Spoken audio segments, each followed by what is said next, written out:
జై సద్గురు ప్రభు మహారాజుకి జై. భద్రాద్రి రామశతకము బోధస్థితి లక్షణము 103వ పద్యము. ఈ ఉత్తబట్ట బయలేమి లేదను వాడు రాగిగాడతడు వీరాగిగాడు. ఎరిగే శరీరము ఏమి లేదను వాడు జ్ఞానిగాడతడు యజ్ఞానిగాడు. యున్నదున్నట్లుగా నుండ జూచడివాడు కర్మిగాడతడు దుష్కర్మిగాడు. లేని మాయా విద్యలేమి లేవనువాడు ఘనుడుగాడతడు కించనుడుగాడు. అనృతమైనట్టి జగము లేదన్నవాడు బంధ మోక్షద్వయంబులా బడనివాడు. రమ్య గుణధామ భద్రాద్రి రామ పరశురామ నరసింహదాస సంరక్షితా. జై నిజ గురుభ్యో నమః.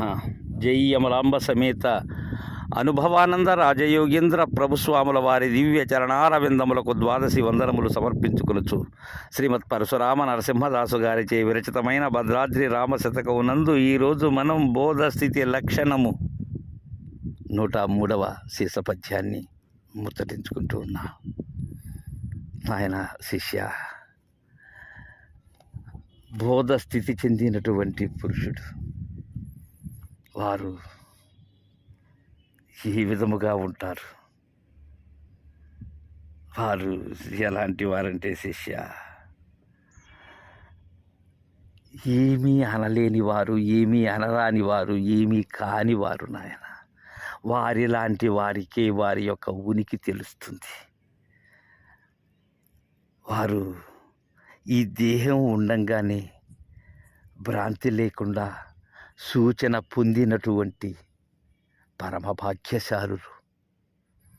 ఎందుకు పరమభాగ్యశాలురు అనవలసి వస్తుందంటే అది అందరికీ సాధ్యం కాదు నాయన. అది శృతులతో తెలిసేటువంటిది కాదు, నీ యొక్క సాధనలతో తెలిసేటువంటిది కాదు.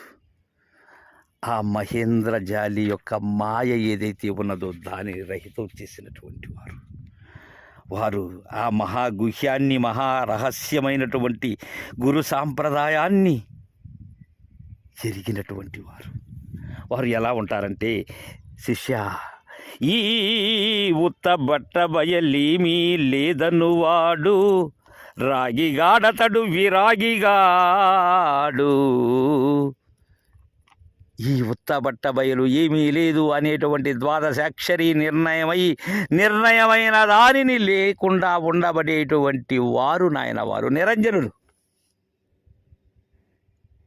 ఇది ఏమీ లేదు, వారికి ఇది తప్ప ఏమీ లేదని ఎరుక. అలా లేనెరుకలో ఉన్న మహనీయులు వారు రాగి కాదు, విరాగి కాదు, ఒకదాని మీద అభిమానం ఉన్నవారు కాదు, అభిమాన రహితులు కాదు, ఏమీ కాని వారు, ఏమీ లేనివారు. శిష్య, నీ కొరకు చెప్తున్నాను నాయన, వారే శిష్య పరిపూర్ణులు. వారే శివరామ దీక్షిత బోధ అందజేసే సమర్థులు. అలా ఉన్నవారు శిష్య, ఎరిగే శరీరము ఏమీ లేదను వాడు జ్ఞానిగాడతడు అజ్ఞానిగాడు. మూలము లేని గుర్తెరిగే శరీరము ఏ కాలమందున లేదని ఇదే కోటి మార్లకు సత్యమని ఎవరైతే గురుదయతో దృఢపడి ఆ గురు సూచన ఎరిగి ఉంటారో వారు జ్ఞాని కాదు, అజ్ఞాని కాదు. జ్ఞాని కాదు నీవు, అజ్ఞానివి కాదయ్యా. జ్ఞానాజ్ఞానములకు అవ్వల ఉండబడేటువంటి జ్ఞానాతీతులైనటువంటి వారు శిష్యవారు. అలాంటి వారు నాయన వారు. అయితే శిష్య, ఇక్కడ ఈ ఆత్మ బ్రహ్మ అనబడేటువంటి ఈ జ్ఞాన సంబంధమైనటువంటి విషయములు ఏవైతే ఉన్నవో వాటిని ఎరిగేవారు కాదు, ఎరగని వారు కాదు. వారికి ఏనాడు కూడా జ్ఞానకర్మాల యొక్క భ్రాంతి లేనే లేదు. వారికి ఎందుకని? ఈ జ్ఞానం దేని వల్ల పుడుతుంది? దేహం వల్ల పుడుతుంది. ఈ దేహం లేకుంటే జ్ఞానం లేనే లేదు. ఈ గుర్తెరిగే చైతన్యం చేతనే సర్వత్రా చైతన్యం ఉన్నదనే నమ్మి ఈ గుర్తెరిగే జ్ఞానం సమస్తమైన వస్తువుల యందు ఉండజేసి ఆ జ్ఞానం ఎలాగా ఉన్నదో అలాగే జ్ఞానాతీతము ఉన్నదని నమ్మి ఈ జ్ఞానం దేహం రెండు సమానమే, ఈ జ్ఞాన కర్మలు ముడిపడి ఉన్నాయి అనేటువంటి భావనతో ఉండేటువంటి వారు జ్ఞాని కాదు, అజ్ఞాని కాదు. శిష్య ఇంకా ఉన్నదున్నట్లుగా నుండజూచెడు వాడు కర్మిగాడతడు దుష్కర్మిగాడు.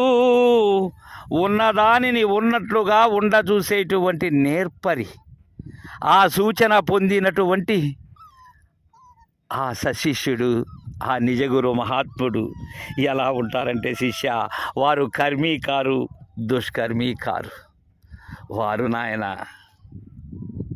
కర్తవ్యరహిత కర్మాచరణ పరాయణులు, కర్తృత్వరహిత కర్మము వారు చేస్తున్నారని వారికి తెలియదు, చేయలేనని వారికి తెలియదు. అంటనటువంటి జలజ పత్ర రీతితో సమానమైనటువంటి వారు నాయన వారు. అందుకే ఉన్నదున్నట్లుగా ఉండజూచెడు వాడు. ఉన్నది ఉన్నట్లుగా చూడటం అంటే అది గురు దయ, గురు కరుణ. అది లేనట్లయితే లేనిది ఉన్నట్లుగా, ఉన్నది లేనట్లుగా భ్రాంతితో ఉన్నాం. ఆ భ్రాంతి రహితం చేసేటువంటి వారే నిజ గురువులు. లేని దర్వాజాని ఉన్నదనుకొని ఆ దర్వాజాకి ఇవ్వల ఉన్నామని, దర్వాజా అవతల ఏదో ఉన్నదని అది దైవమని దానిని తెలుసుకోవాలనేటువంటి ఉత్సుకతతో ఎన్నో ప్రామాణిక గ్రంథములు, వేదములు, శాస్త్రములు, ఉపనిషత్తులు ఇవన్నీ కూడా దర్వాజా ఇవ్వలేని ఉంచినవి శిష్య. కానీ ఉన్నదానిని ఉన్నట్లుగా ఉండచూపేటువంటి నిజ గురు పాద పద్మముల దరి చేరి ఎవరైతే ఉన్నదానిని ఉన్నట్లుగా ఉండచూస్తారో అలాంటి వారు కర్మిగాడతడు దుష్కర్మిగాడు. ఇంకా శిష్య, లేని మాయా విద్య లేమి లేవను వాడు ఘనుడుగాడతడు కించెనుడుగాడు. ఈ మాయా విద్య ఏమిటి? మాయా విద్య లేని మాయా విద్య, అది లేదు. మాయ అంటేనే లేనిది, మరలా లేని మాయ, మరలా దానికి విద్య. ఈ లేని మాయా విద్య ఏదైతే ఉన్నదో అవి ఏవి కూడా లేవు అని నిశ్చయపడినటువంటి వాడు, అలా నిర్ణయము చేసుకుని నిర్ణయరహితమైనటువంటి వారు ఎవరైతే ఉంటారో వారు గొప్పవారు కాదు, తక్కువవారు కాదు. ఈ గొప్ప తక్కువలు ఏమీ లేనటువంటి వారు శిష్య వాళ్ళు. ఇంకా అనృతమైనట్టి జగము లేదన్నవాడు బంధ మోక్షద్వయంబుల బడనివాడు. జయ గురుదేవా. అసత్యమైనటువంటి ఈ జగత్తు ఏదైతే ఉన్నదో ఇది లేదని గురుదయతో ఎరిగిన వాడు, అలా లేని ఎరుకైన వాడు ఈ బంధ మోక్షములు అనబడేటువంటి ద్వయము ఏదైతే ఉన్నదో వాటికి చిక్కని వాడు, అవి మీరినవాడు, అవి లేనివాడు శిష్య. వారికి ఈ బంధమోక్ష ద్వయము అనబడేటువంటిదే లేదు. వారికి ఎలాంటి, ఎందుకంటే శిష్య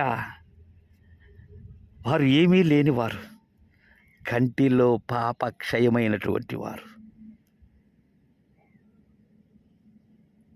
వారికి శరీరం లేదు, కావున గుర్తెరిగేటువంటి కంటిలో పాపే లేదు, గుర్తెరిగే ఆత్మే లేదు. ఆత్మ లేకుంటే పరబ్రహ్మ స్వరూపమే లేదు, పరబ్రహ్మ స్వరూపం లేకుంటే ఇక ఇక్కడ జగత్ ఎక్కడున్నది, బంధమోక్ష ద్వయములు ఎక్కడున్నాయి? వారికి ఏ అనుభవము లేదు శిష్య. ఏ అనుభవము లేనప్పుడు ఏ వికారము ఉండదు శిష్య వారికి. అలాంటి వారు నాయన వారు. వారికి గుర్తెరిగే జ్ఞానమే లేదు శిష్య.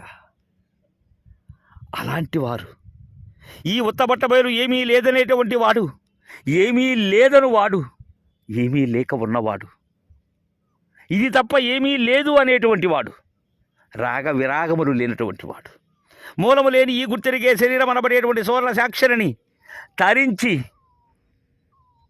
అది తప్ప కోటి మార్లకు కూడా దానిని ఎవరైతే మరొక ఉంటారో వారు ఎలాంటి జ్ఞానాజ్ఞానములు లేనటువంటి వాడు, ఉన్నది ఉన్నట్లుగా చూచిన వాడు, సుకర్మ దుష్కర్మములు లేనటువంటి వాడు, ఉన్నది ఉన్నట్లుగా చూపేటువంటి గురుదరి చేరినటువంటి వాడు, లేని మాయా విద్యలు ఈ వేదములు కానీ ఈ ప్రమాణములు కానీ ఈ సర్వము కూడా నాచేయగలిగినటువంటి సమస్త శాస్త్రములు కూడా ఇవేవి లేనటువంటి వాడు, ఈ సర్వజ్ఞత్వాది కించజ్ఞత్వాది గుణములైనటువంటి ఈ జీవ వ్యాపారములు కానీ అలానే ఈశ్వర వ్యాపారములు కానీ ఏవీ లేనటువంటి వాడు, ఈ మిథ్య అయినటువంటి జగత్తు అలానే ఆరోపితమవుతూ ఉండబడేటువంటి బ్రహ్మము, ఇవి రెండూ లేనటువంటి వాడు, బంధమోక్షములు లేనివాడు అనేటువంటి విధానాన్ని తెలుసుకో శిష్య. శిష్య, ఇలా ఉంటారు నాయన బోధస్థితి పురుషులు. వారు ఏమీ లేనివారు, ఏమీ కానివారు, వారిలాంటి వారికే వారు గోచరమవుతారు, వారిలాంటి వారికే వారు దర్శనమవుతారు. వారి దర్శనమే సుదర్శనం. వారు దేనిని అంటని నిరంజనులు, వారు ప్రజ్ఞానరహితులు, వారు అనుభవాతీతులు, వారు గురుదేవులు అని తెలియజేస్తున్నారు. తరువాయి పద్యాన్ని రేపు ముచ్చటించుకుందాం. జై గురుదేవా.